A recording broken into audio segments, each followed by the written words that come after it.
Hello everyone, कैसे हो आप सब। एक बार पुनः स्वागत है आप सभी का हमारे अपने YouTube channel A to Z biology classes पर। आज की इस वीडियो में हम देखेंगे क्लास 12th बायोलॉजी एनसीईआरटी। देखिए यहाँ पे चैप्टर 6 का इंपॉर्टेंट क्वेश्चन है जो कि कई बार आपके एग्जाम में पूछे जाते हैं। आज की इस वीडियो में हम देखेंगे कि समजात अंग क्या होते हैं, समवृत्ति अंग क्या होते हैं, साथ ही साथ अवशेषी अंग क्या होते हैं। समजात, समवृत्ति व अवशेषी अंगों को देखेंगे, साथ ही साथ समजात व समवृत्ति अंगों में क्या क्या डिफरेंस यानी कि अंतर होता है, ये भी हम आप लोगों को आज की इस वीडियो में पूरा का पूरा बताने वाले हैं। तो चलिए सीधे वीडियो को स्टार्ट करते हैं। सबसे पहले देखिए समजात अंग यानी कि होमोलोगस ऑर्गन्स क्या होते हैं।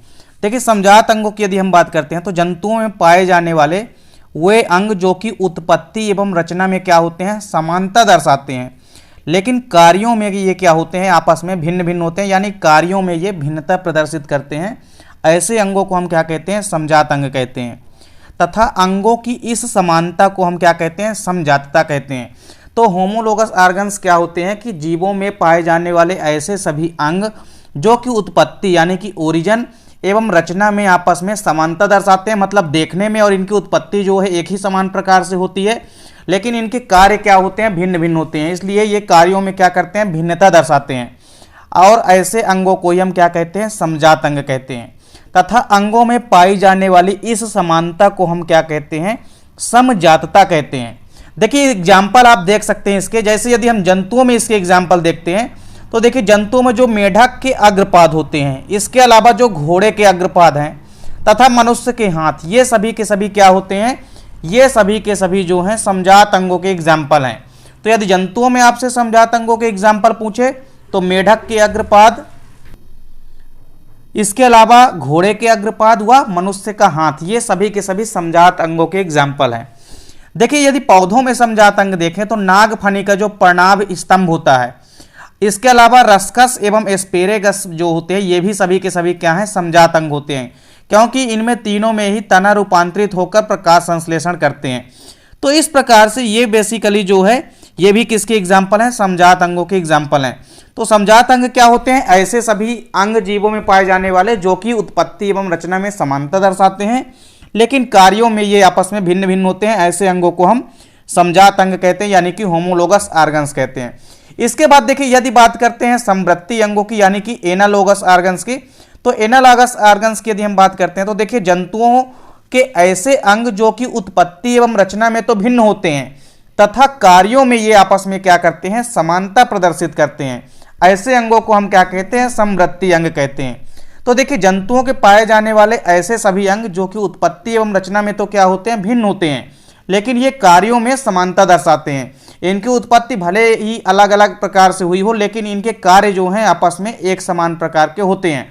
अर्थात ऐसे अंग जो कि उत्पत्ति एवं रचना में भिन्न होते हैं लेकिन कार्यों में आपस में समानता दर्शाते हैं, ऐसे सभी अंगों को हम समजात अंग कहते हैं। और इस प्रकार की जो समानता होती है उसे हम क्या कहते हैं, समवृत्तिता कहते हैं। इसके बाद देखिए एग्जाम्पल यदि आप देखेंगे समवृत्ति अंगों के, तो तितली के पंख, पक्षी के पंख व चमगादड़ के पंख आदि, ये सभी के सभी किसके एग्जाम्पल हैं, समवृत्ति अंगों के यानी कि एनालॉगस ऑर्गन्स के। इसके बाद देखिए यहाँ पे महत्वपूर्ण डिफरेंस दिया गया है समजात अंग व समवृत्ति अंगों के मध्य अंतर। कई बार देखिए यहाँ पे इसको अंतर बना लेंगे आप, तो इसको आप यहाँ पे सुधार लीजिएगा। तो समजात व समवृत्ति अंगों में देखिए अंतर देखेंगे, यानी differences between homologous and heterologous organs. तो देखिए समजात अंग व समवृत्ति अंग में यदि बात करते हैं, सबसे पहले यदि हम बात करें समजात अंगों की, तो ऐसे अंग उत्पत्ति एवं रचना में क्या होते हैं, समानता दर्शाते हैं, किंतु ये कार्यों में क्या होते हैं, भिन्न होते हैं एक दूसरे से। तो हमने आपको पहले ही बताया कि समजात अंग क्या होते हैं, ऐसे अंग जो कि उत्पत्ति एवं रचना में समान किंतु कार्यों में भिन्न होते हैं। वहीं यदि हम समवृत्ति अंगों की बात करेंगे तो वे सभी के सभी अंग जो कि उत्पत्ति एवं रचना में तो भिन्न होंगे परंतु कार्यों में क्या होते हैं, समानता दर्शाते हैं। दूसरा डिफरेंस आप देख सकते हैं कि ऐसे अंग बेसिकली समजात अंगों की यदि हम बात करें तो ये अंग बाह्य रूपरेखा में एक समान दिखाई देते हैं। मतलब आप यदि बाहर से यदि इनको देखेंगे तो आपस में ये रंग में और आप ये कह सकते हैं कि आकार में भी लगभग जो है एक समान प्रकार से दिखाई देते हैं। लेकिन यदि समवृत्ति अंगों की बात करेंगे तो ये सभी के सभी अंग जो है बाह्य रूपरेखा में भी आपको भिन्न दिखाई देंगे, मतलब डिफरेंट टाइप के दिखाई देंगे। तीसरा डिफरेंस क्या है कि ये संरचनाएं प्रदर्शित करती है कि जिन जीवों में ये पाए जाते हैं वे विकासात्मक रूप से संबंधित होते हैं। मतलब समजात अंग ऐसे जीवों में जिनमें पाए जाते हैं वे जीव जो होते हैं बेसिकली विकासात्मक रूप से संबंधित होते हैं, जुड़े हुए होते हैं। वहीं यदि बात करते हैं समवृत्तीय अंगों की, तो ये बेसिकली संरचनाएं विभिन्नताएं जो होती है बेसिकली विकासात्मक रूप से भिन्न होते हैं, मतलब ये संरचनाएं जो होती है विकासात्मक रूप से भिन्न होते हैं। इसके अलावा आप एग्जाम्पल देख सकते हैं चौथे डिफरेंस में कि मेढक के अग्रपाद, घोड़े के अग्रपाद व मनुष्य के हाथ, ये सभी के सभी समजात अंगों के एग्जाम्पल है। वहीं तितली के पंख, पक्षियों तथा चमगादड़ों के पंख, ये सभी के सभी समवृत्तीय अंगों के एग्जाम्पल हैं। देखिए अब शेषी अंग क्या होते हैं, वेस्टेज ऑर्गन्स की यदि हम बात करते हैं तो वेस्टेज ऑर्गन्स क्या होते हैं। जीवों के अंदर देखिए कुछ ऐसे अंग पाए जाते हैं जिनकी कि शरीर में कोई आवश्यकता नहीं होती है, फिर भी ये अंग बॉडी में पाए जाते हैं। ऐसे अंगों को हम क्या कहते हैं, अवशेषी अंग कहते हैं, यानी कि वेस्टेज ऑर्गन्स कहते हैं। तो इस प्रकार से आप समझ गए होंगे कि जीवों के शरीर में बहुत सारे ऐसे अंग पाए जाते हैं, तो ऐसे अंगों को ही वेस्टेज ऑर्गन्स यानी कि अवशेषी अंग कहते हैं। देखिए इसके एग्जाम्पल भी आप देख सकते हैं कि मनुष्य की जो अपेंडिक्स होती है, इसके साथ ही साथ पूंछ कशेरुकाएं जो होती है, इसके अलावा जो आंख की कंजक्टाइवा होती है, ये सभी के सभी अवशेषी अंगों के एग्जाम्पल है, यानी कि वेस्टेज ऑर्गन्स के एग्जाम्पल हैं।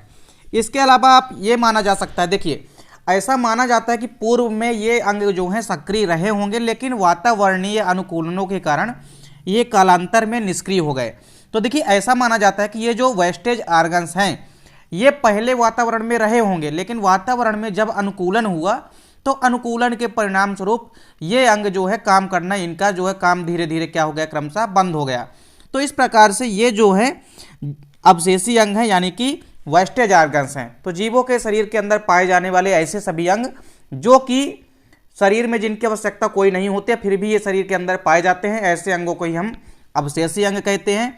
एग्जाम्पल आपको याद रखना है, मनुष्य की अपेंडिक्स, इसके अलावा पूंछ कशेरुकाएं और आंख की कंजक्टाइवा।